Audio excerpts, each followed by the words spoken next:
There is a big sour hole left to fester in my stomach. I am...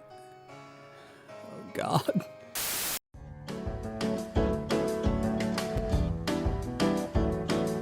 If you've been in my channel, you know I love villains to death. It's quite evident that I cannot stop yapping about these guys. But looking at my channel, I realized that I mostly cover animated villains, villains who are more often than not specifically made for children. So I figured that they cannot offer the whole depth of diabolicalness that villains can offer. So I stepped out of my comfort zone and watched a live action film that I've been meaning to get to. And I want to go back, please. This film, if you're not familiar with it, is called Oldboy. And in my mind, looking at the poster and the whole vibe of it, I thought it would be a great action film because I'm reminded of Sifu looking at these shots. And now a few hours after digesting some of it, my stomach can't tell who from where and my neurons are all scrambled.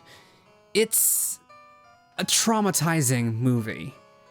And one of the main reasons why it's so horrific is this man over here, who I cannot even begin to shine a light over the depths of depravity and pure disgusting maliciousness he commits throughout the story. Today, ladies and gentlemen, I learned that whatever villain I've applauded throughout my videos because of them being a menace and being pure evil, whatever villain I've touted as the most maniacal, does not even begin to compare to the devil himself. The man that traumatized me. Woo Jin.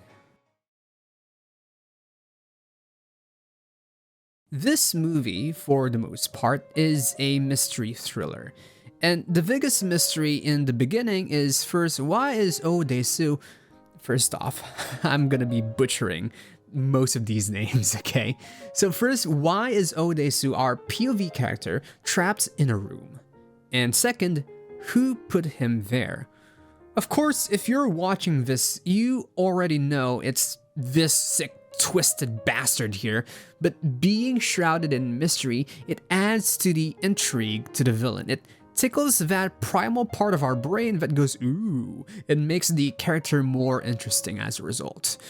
We want to know badly who this villain is because, holy sh*, whoever put Desu in his prison in the first place hates him. Imagine kidnapping the man and throwing him into a room with no explanation, feeding him only fried dumplings, filling the room with drug gases to make him pass out, and having only a singular television for entertainment. No social contact, no interaction with the outside world, no guarantee nor rationale why this is happening to him for 15 years. Yeah. For 15 years, Odesu is subjected to this psychological torture, and understandably, this broke the man's mind. I mean, he would have gone crazy by himself, but they had to also, as mentioned earlier, knock him out with silly gases, spike his drinks with spicy water, and have an actual hypnotist condition him while he sleeps. I don't know how many human rights violations and ignorance of the Geneva Conventions happened to him, but these war crimes are just the tip of the iceberg. We later get to see scenes where hired people extracted blood from him, which we learn was used to frame the man of murdering his wife. So yeah, they actually murked the man's wife, left his DNA everywhere, and made sure it reached national news so that he could watch it. That already made my skin crawl with ants, and it's just the introduction. In these early scenes, another question is established. What could Odesu have done to warrant such inhumane treatment? We see him list down names of potential people that he has sinned against, names with no faces that we can cling onto. He must have done something horrific, right? Well, that's what we're about to find out, for after 15 years of psychological torture, inexplicably, the man is set free in avant-garde fashion. After years with no social contact, he's understandably shaken with the mystery villain just dropping him in the middle of Korea 15 years in the future for him. However, there is just one thing occupying his mind: vengeance against the person who put him in hell and somewhere to eat something alive for some reason. That's when he stumbled across a sushi restaurant, and I think this is where the villain Woo Jin truly starts to feel like this oppressive monster. Oh good god, what was that? Because outside of the sushi restaurant, a mysterious man approached Odesu and handed him a phone and a briefcase filled with money. This gives us a hint that whatever prison Odesu escaped from stretches farther than its four corners. He was being tracked, and his mystery man is watching him. Inside the sushi restaurant, he met Mido. And immediately, my brain went to the worst case scenario, but it calmed when she was insinuated as some sort of a romantic interest for Odesu, which is creepy, but hey, everything has been absurd at this point, so we'll let it ride. I wish someone would have told me to not let it ride. But anyway, after a while, Odesu received a call from the phone he was given. It was from a voice he did not recognize, but he knew it was his captor. The man asked if he liked his clothes and asked Odesu to guess who he is, to which Odesu replied by running through the laundry list of people he thinks may have a grudge on him, but none were right. The man then told Odesu that he was a scholar of Odesu, a Odesuologist if you will, and now he's given Odesu homework to review his life and figure out who this man is. Then he told him that he misses Odesu and that he should hurry up and come to him, which is such a creepy line, but I thought it was fantastic at the time. He also left one of the movie's iconic taglines: "Be it a grain of sand or a rock, in water they sink the same." Promptly after that, Odesu passed out and was taken by Mido to her apartment, which was already weird enough letting a stranger inside, but then she said that she already liked him and they could woohoo later. It was setting off all kinds of alarm in my brain that this person was not to be trusted and may have been a plant by the villain. And that's honestly the best thing about Woo Jin. He felt like he was everywhere every time. A presence that even if he wasn't in the scene, you always have this thought in the back of your mind that this is his doing. So yeah, after that weird apartment scene, Odesu goes to look for his daughter that he hasn't seen for 15 years, and he found out that she was conveniently out of the country in Sweden, which further put me at ease that the writers aren't that evil. When they came back from fried dumpling hopping to find where the place he was held in, Mido was chatting with a stranger online with someone called Evergreen, and when Odesu popped up on the webcam like an unsuspecting parent, oh god, the man asked in chat, "How's life in a bigger prison, Mr. Odesu?" It was then revealed that our villain has been chatting with Mido for a while, keeping tabs on her, and is most obviously a plant at this point. He then went out to find clues on the mystery man and be a rough badass with that cool one-take scene of him beating goons up with a hammer. However, he's not John Wick and he promptly passed out all bloody on the streets. Thankfully, a stranger helped him and carried him onto a taxi, but suspiciously, he didn't tell the cabbie to go to a hospital, but instead to an apartment. And when Odesu thanked the stranger, the man said no problem and farewell, Odesu. At first viewing, it would seem like it was just another goon, but in truth, that was our first time actually seeing Woo Jin himself. And I gotta say, he looked perfectly creepy. The smile, the mischievous grin, it was all great presentation. After coming back to the apartment and waking up patched up by Mido, Odesu listened to the recorded call of the man who put him in the hypnosis war crime room 15 years ago. There we could hear Woo Jin saying that he wouldn't want Odesu to go mad and that they could administer this solution. The company then asked for how long he wanted to keep Dae-soo, to which Woo Jin replied, 15 years. Of course, just like us, the man on the other side of the phone asked what Dae-soo did to deserve that treatment. Woo Jin simply replied, he talks too much. We can sense some form of pettiness from this. Of course, it feels like any reason would have been petty considering the lengths Woo Jin went through to torture Dae-soo, but for just being talkative, it doesn't sit right with us that someone could be so deplorable to enact this much vengeance for such a shallow reason. Well, ladies and gentlemen, it gets way worse. The following day, Dae-soo went to the internet cafe of his old best friend, Ju Hwan, to ask for help tracking down this Evergreen figure. After an honestly not so extensive search, Evergreen himself reached out and sent an invitation. We then pan to the next shot of a luxurious penthouse, and we hear the voice of Woo Jin spouting philosophical nonsense. Pictures of Dae-soo and Mi-do were laid out on a black surface, and then finally we get the clearest shot of him. And oh god, he still looks even more diabolical dressed formally like this.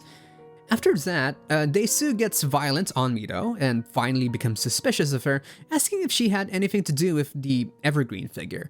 However, his psychotic tendencies were given a break when Ju Hwan called and told Dae-soo that he finally tracked down the ID of Evergreen. And it was in the apartment building next to them. So, Dae-soo rushed over to the apartment building, and standing there menacingly is the proper introduction of the bastard that has tortured him for the past 15 years. Standing next to him is the tiny version of Mark Hunt. You would think that Dae-soo would just rush in and try to murk the bastard. And that he did eventually, but this is, I think, where Woo Jin becomes such a great villain. A villain should have power in the story, to be an oppressive force for the protagonist to overcome. And though Woo Jin seemed like an easy target, he had all the leverage in the world. In this confrontation, he proposed a game to Dae-soo to find out who he is and why he did what he did. He gave him an ultimatum of 5 days, and if Dae-soo got the correct answer, he would unalive himself instead of Mi-do and every woman he ever loved. One might think that Dae-soo should just off Woo Jin.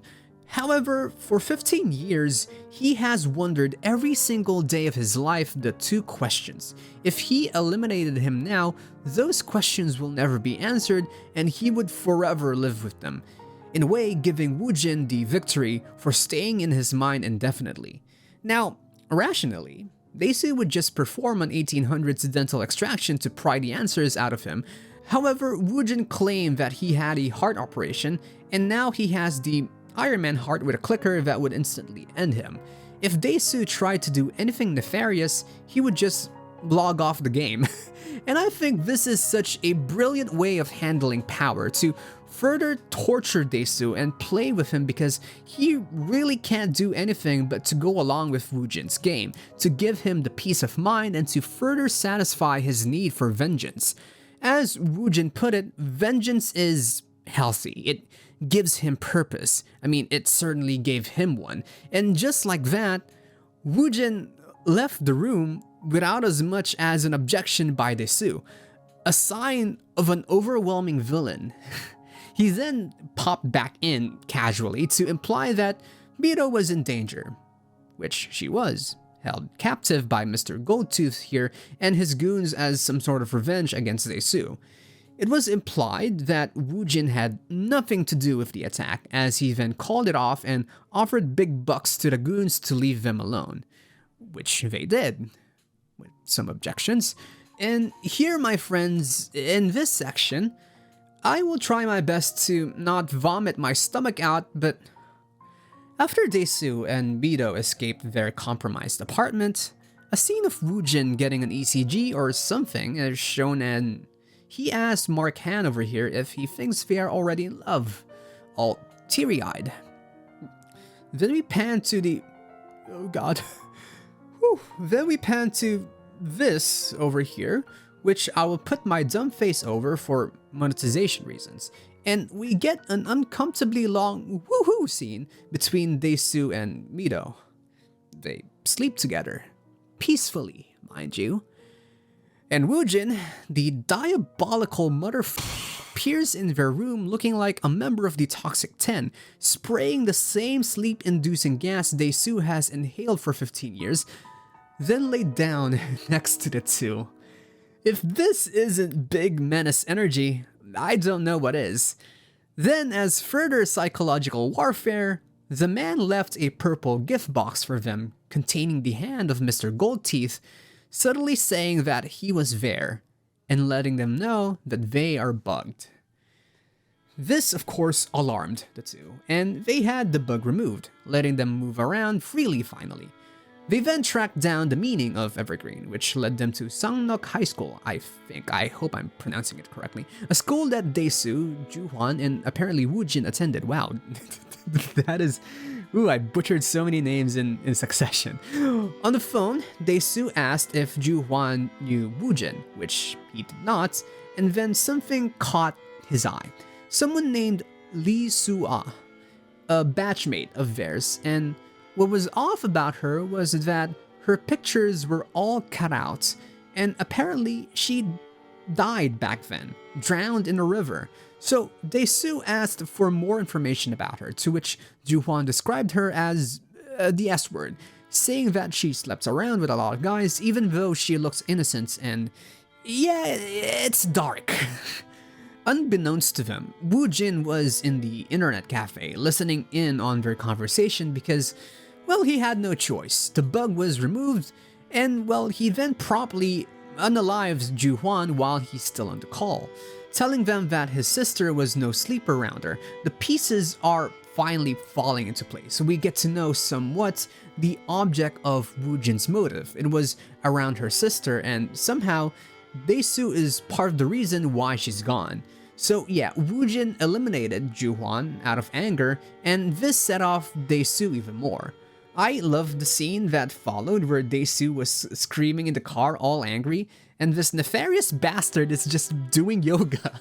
It really shows how much control he has on the story. So following that day, Daesu chased the lead of finding out what happened to Suwa, and when the memory was unlocked, well, this was when things took, if you can believe it, a much darker turn.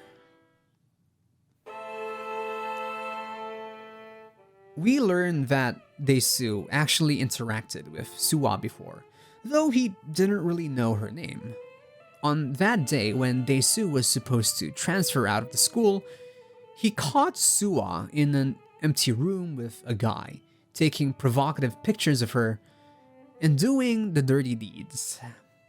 He was caught, however, but before he transferred, Daesu told this to Juhwan, and eventually the rumor became so big that the whole school knew, saying that she was pregnant and that she slept around, and it was a horrible thing.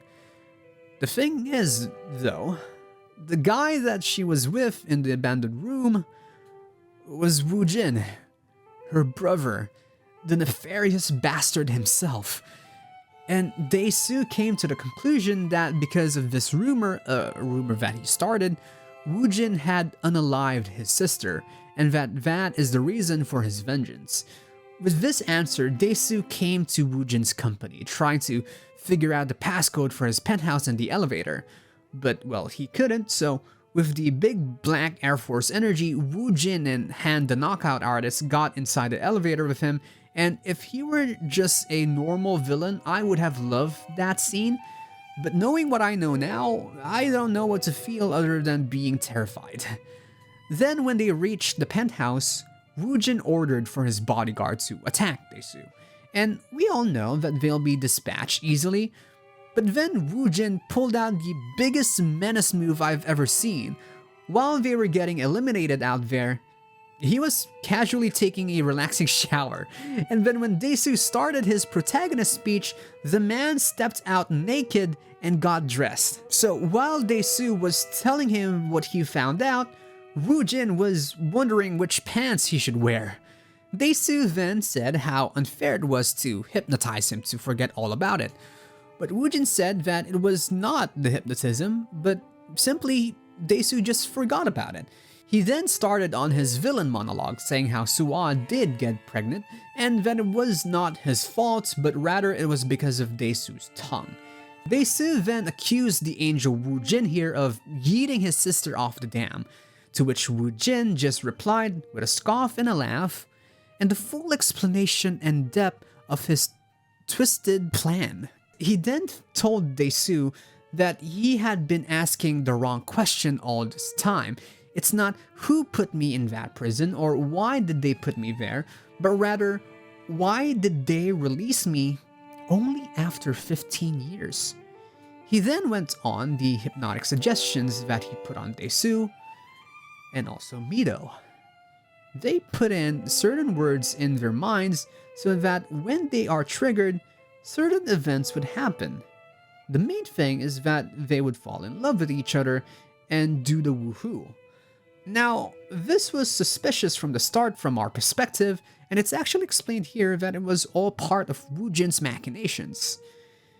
He then directed Daesu to another gift box, and when he opened it, it was a picture album containing Daesu and his family, his 3-year-old daughter, over the course of 15 years, right until a few days ago when Woo Jin took a picture of her and Daesu together.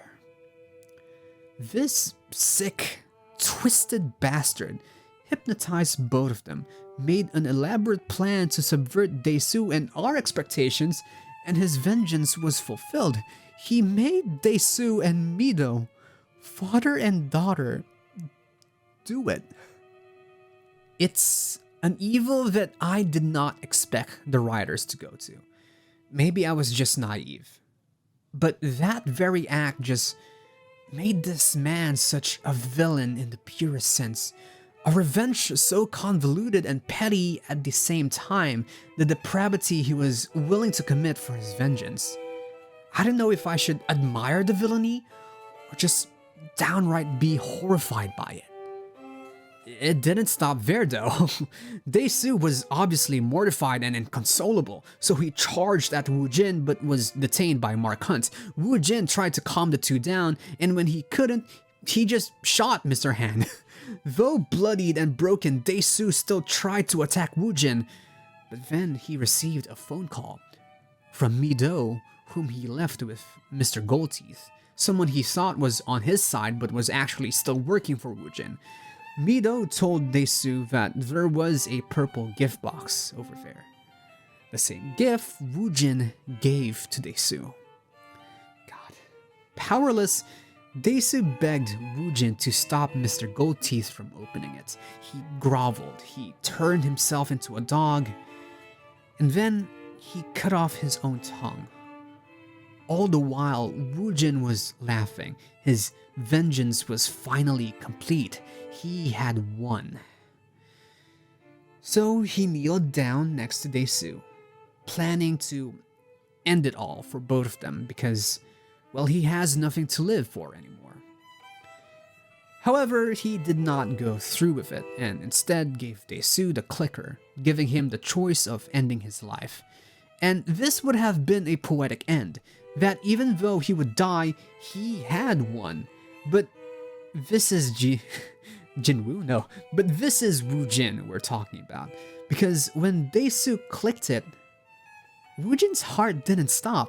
It was all a lie all this time to keep leverage over Daesu. What the clicker actually did was to play a recording on the sound system. A recording of Daesu and Mido. Woo Jin left the broken man, saying that he loved his sister and they were happy with their taboo. He asked Daesu if he could do the same. So, with his vengeance finally fulfilled, Woo Jin's words came back to him. How after vengeance, the hidden pains will pop up again. And it did. We learned that Woo Jin actually tried to save his sister, who jumped off the dam herself. And now, without anything occupying his mind, well, he just ended it all.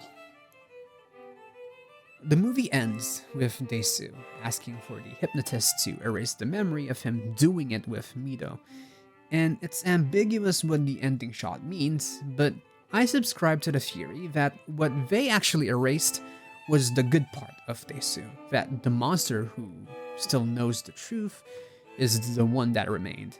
And I would like to believe that Woo Jin, as one final fuck you from the grave, was the one who planned for that to happen.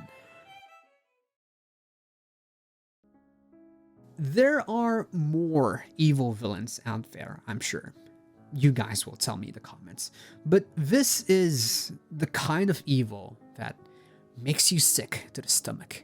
Sure, ending the world or causing genocide is objectively more evil, but this one is personal. You feel the hate, you feel the malice, you feel the true potential of human depravity. Woo Jin, I think, is beyond petty. He's beyond vengeful. He's a sick, twisted psychopath who transcends the meaning of the word villain. The torture, the stalking, the planning, and the devastating revelation, they all build towards a terrifying character that I hope I would never encounter again.